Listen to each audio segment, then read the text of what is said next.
This is how I went from turkey farming to managing over $1 million in accounts in under 6 months. Instead of going a traditional route, like going through college, I decided that I wanted to move from turkey farming that I was doing into the technology world. And I decided that I wanted to start that route in sales. But I had no sales experience, so I had to figure out, how do I use the skills that I have to move into that kind of a world? So a lot of people would have gone the college route, go and get a 4-year degree and hopefully get a job in that field.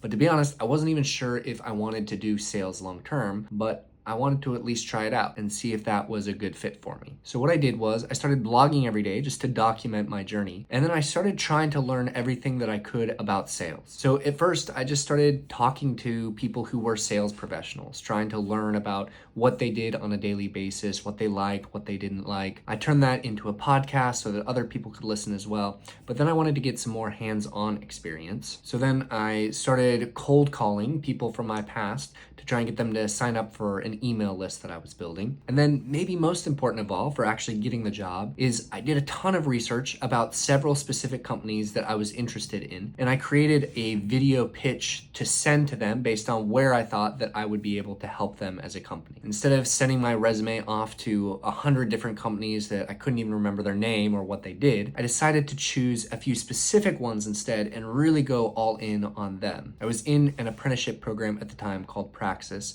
and they really encouraged this method. Not only did it prove much more fruitful for me and for landing an eventual job in that industry, but it was also so much more fulfilling going after things and investing time into something where I actually felt like I was contributing something not only to my job search, but also my professional development. Creating these videos and these pitches for companies, researching them to figure out what they did and what kinds of things I might be able to help with. And so after less than 6 months of doing all of those things, I was able to land a job at a healthcare technology company based out of Austin, Texas. So if you're thinking about going into a career in a certain field, instead of jumping into a college degree path, start thinking of what are some other ways that you might be able to go after that role without having to drop thousands of dollars and many years of your life, especially because you don't know whether you're actually going to be interested in that thing at the end of the day. Drop in the comments what are some ideas that you have for others for how they can land roles in new fields.